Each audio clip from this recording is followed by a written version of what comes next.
السلام علیکم۔ آج کی کتاب معاملات انسان اور قرآن، قیوم نظامی صاحب کی یہ کتاب ہے جی، اور اس کا ٹاپک آج کا ہے مال جمع کرنا، سرمایہ داری۔ اللہ تعالیٰ قرآن میں بار بار یہ فرما رہے ہیں کہ اللہ کے رستے میں فی سبیل اللہ خرچ کیا کرو۔ خرچ کرنے کا حکم اس تواتر سے اترا کہ صحابہ کرام نے رسول اکرم صلی اللہ علیہ وآلہ وسلم سے دریافت کیا کہ ہم اللہ کے راہ میں کتنا خرچ کریں۔ تو آیت نازل ہوئی کہ جو بھی ضرورت سے زیادہ ہو خرچ کرو، اور اللہ کو یہ منظور نہیں کہ کچھ لوگ اس قدر مال جمع کر لیں کہ دوسرے غربت کی وجہ سے عزت کی زندگی نہ گزار سکے۔ زکوٰۃ اور وراثت کے احکامات میں مال اور جائیداد تقسیم کرنے کے لیے ہے۔ اللہ کے رسول صلی اللہ علیہ وسلم کا حسنہ اسوائے حسنہ بھی شہادت دیتا ہے کہ آپ صلی اللہ علیہ وسلم نے مال جمع نہیں کیا، بلکہ اسے محروموں اور مفلسوں میں تقسیم کرتے رہے۔ مال جمع کرنے والے سرمایہ داروں کو بڑی سخت تنبیہ کی گئی ہے۔ ارشاد ہوا، جو لوگ سونا اور چاندی جمع کرتے ہیں اور اللہ کے راستے میں خرچ نہیں کرتے، انہیں دردناک عذاب کی خوشخبری سنا دو۔ اس دن جب ان کے اس سونے اور چاندی کو جہنم کی آگ میں تپایا جائے گا، پھر اس سے ان کی پیشانیوں اور ان کے پہلوؤں اور پیٹھوں کو داغا جائے گا۔ یہ ہیں جو تم نے اپنے لیے ذخیرہ کیا، تو اب مزہ چکھو جو تم جمع کرتے رہے۔ پوچھتے ہیں کہ ہم راہ خدا میں کیا خرچ کریں؟ کہو جو کچھ تمہاری ضرورت سے زیادہ ہو۔ اس طرح اللہ تمہارے لیے صاف صاف احکامات بیان کرتا ہے۔ شاید کہ تم دنیا اور آخرت دونوں کی فکر کرو۔ تفسیر ابن کثیر کے مطابق مسلم شریف کی ایک حدیث میں مرقوم ہے کہ حضور اکرم صلی اللہ علیہ وسلم سے ایک شخص سے فرمایا کہ اپنے نفس سے شروع کر کے پہلے اس پر بھی صدقہ کر کے بچ جائے تو اپنے بال بچوں پر، پھر بچ جائے تو اپنے رشتہ داروں پر، اگر پھر بچ جائے تو حاجت مندوں پر۔ اسی کتاب میں ایک اور حدیث ہے کہ سب سے افضل خیرات وہ ہے جو انسان اپنے خرچ کے مطابق رکھ کر باقی بچی ہوئی چیز کو اللہ کی راہ میں دے ڈالے۔ اوپر والا ہاتھ نیچے والے ہاتھ سے افضل ہے، اور پہلے انہیں دے جن کا خرچ تیرے ذمہ ہے۔ اور ایک اور حدیث میں ہے کہ اے ابن آدم، جو تیرے پاس اپنی ضرورت سے زیادہ ہو اللہ کی راہ میں ڈالنا ہی تیرے لیے بہتر ہے، اس کو روک رکھنا تیرے لیے برا ہے۔ ہاں، اپنی ضرورت کے مطابق خرچ کرنے میں تجھ پہ کوئی ملامت نہیں۔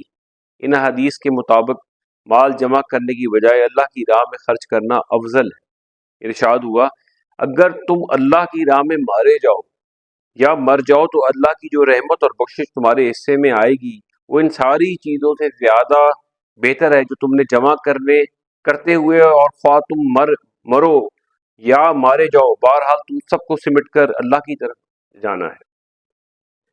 اللہ نے دنیا کے اسباب، مال و اسباب کو عارضی اور فانی قرار دیا ہے۔ انسان کے لیے یہی بہتر ہے کہ وہ دنیا کی زیب و زینت میں کھو جانے کی بجائے آخرت کی زندگی پر نظر رکھے۔ ارشاد ہوا، لوگوں کے لیے نفسانی خواہشوں کی چیزوں کو زینت دی گئی، جیسے عورتیں اور بیٹے، سونے چاندی کے جمع کیے ہوئے خزانے اور نشان دار گھوڑے، اور وہ چوپائے جو کھیتی، یہ دنیا کی چند روزہ زندگی کا سامان ہے، اور لوٹنے کا اچھا ٹھکانہ تو اللہ تعالیٰ کے ہی پاس ہے۔ تو یہ کیا کہ میں تم کو اس سے بہتر چیز بتاؤں؟ تقوی والوں کے لیے ان کے رب کے پاس جنتیں ہیں جن کے نیچے نہریں بہہ رہی ہیں، جن میں وہ ہمیشہ رہیں گے، اور پاکیزہ بیویاں ہوں گی، اور اللہ کی رضا سے وہ سرفراز ہوں گے، اور سب بندے اللہ تعالیٰ کی نگاہ میں ہیں۔ حقیقت یہ ہے کہ انسان اپنے رب کا بڑا ناشکرہ ہے، اور خود اس پر گواہ ہے، اور وہ مال و دولت کی محبت میں پوری طرح مبتلا ہے۔ اور جن لوگوں کو اللہ نے اپنے فضل سے نوازا اور پھر وہ بخل سے کام لیتے ہیں، وہ اس خیال میں نہ رہے کہ یہ بخیلی ان کے لیے اچھی ہے، نہیں، یہ ان کے حق میں نہایت بری ہے۔ اور جو کچھ وہ اپنی کنجوسی سے جمع کر رہے ہیں، وہی قیامت کے روز ان کے گلے میں طوق بن جائے گا، اور زمین اور آسمانوں کی میراث اللہ کے لیے۔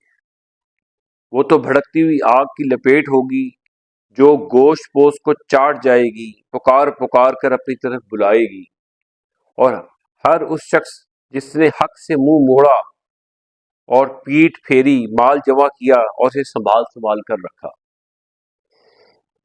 اور ایک جگہ ہے جی کہ تباہی ہے اس شخص کے لیے جو منہ در منہ لوگوں پر تان اور پیٹھ پیچھے برائیوں کرنے کا عادی ہے، جس نے مال جمع کیا اور اسے گن گن کر رکھا، وہ سمجھتا ہے کہ اس کا مال ہمیشہ کے لیے اس کے پاس رہے گا۔